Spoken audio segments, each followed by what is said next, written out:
मैं सिर्फ ये कहना चाह रही हूँ कि अवेयरनेस की आपने बात की है, तो अवेयरनेस के लिए एक बाकायदा प्लान होना चाहिए।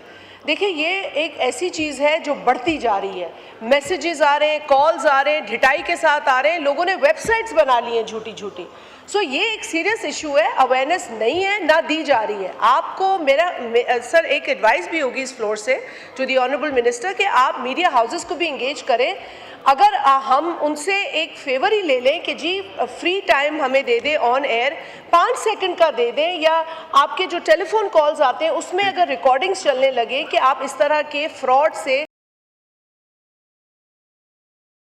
खबरदार रहें, क्योंकि ये इतनी ढिठाई से काम हो रहा है लेकिन उस तरीके से उन्हें पकड़ा नहीं जा रहा है। अवेयरनेस के लिए ये हो सकता। जी शुक्रिया जी। अवेयरनेस के लिए क्या कर रहे हैं? शाजिया साहबा का माइक खोलें। शहजाद साहबा का जी माइक खोलें।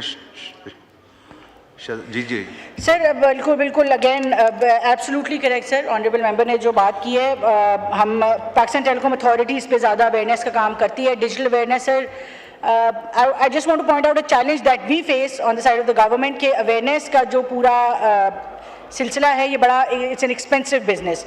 मगर जो बात की गई कि CSR यूज़ किया जाए और वो जो पब्लिक सर्विस मैसेजिंग यूज़ की जाए, definitely will speak to the ministry of information and broadcasting and try to enhance those efforts. Absolutely correct sir. हमने पिछले साल वैसे मेटा के साथ पार्टनर किया था, इस साल टिकटॉक के साथ पार्टनर करेंगे to raise these awareness. But sir usually it's a very expensive business. करते हम हैं बट ऑब्वियसली उसकी आउटरीच जो है वो लिमिटेड रहती है सर। Thank you. शुक्रिया। नेक्स्ट क्वेश्चन सैयद रफ़ीउल्लाह साहब। थैंक यू जनाब speaker. Question number 63। Answer be taken as read supplementary. जनाब डिप्टी स्पीकर साहब, यहाँ पर इन्होंने मुझे एक आंसर में बड़ी डिटेल से बताया गया है कि इतने पैसे, क्या ये बता सकते हैं कि तमाम बैंक, चाहे वो नेशनल बैंक हो चाहे ये करंट अकाउंट में क्यों ये पेमेंट रखी गई है? ये पेमेंट सेविंग अकाउंट में क्यों नहीं रखते, ताकि जो ये मुलाजमीन का फंड है उन मुलाजमीन को वो बेनिफिशरी बनेंगे। आपने करंट अकाउंट में रख कर ये किसको बेनिफिशरी बनाना चाह रहे हैं? सर मेरा सवाल है कि अगर इन मुलाजमीन के में सर्फ और बुनियादी तनख्वाह दी जाए और इनको पूरी इंश्योरेंस क्यों नहीं दी जाती?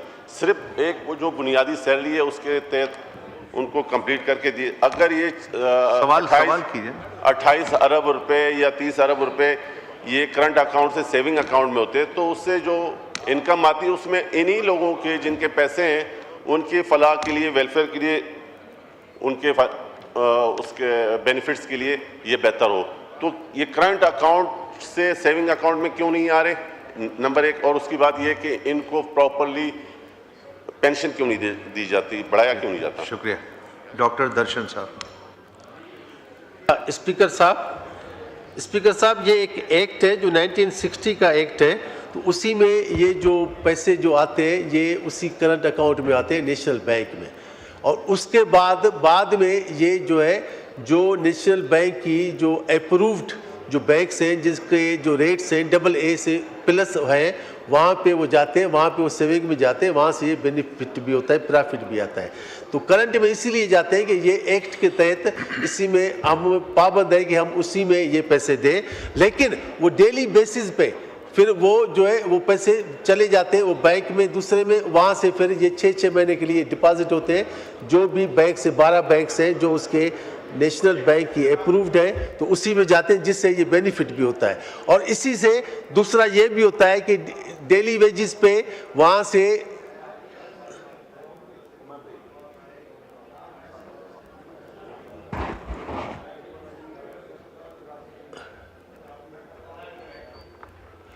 और डेली वेजिस पे वहाँ पे पैसे वहाँ से विथड्रा भी होते हैं, क्योंकि ये प्रोग्राम चलते रहते हैं। इसमें कोई शादी का है, एजुकेशन का है, हेल्थ का है, तो उसी के प्रोग्राम ये चलते रहते हैं, तो उसमें वो पैसे उससे निकलते भी रहते हैं। इसी वजह से वहाँ वो डेली उसमें करंट में होते हैं।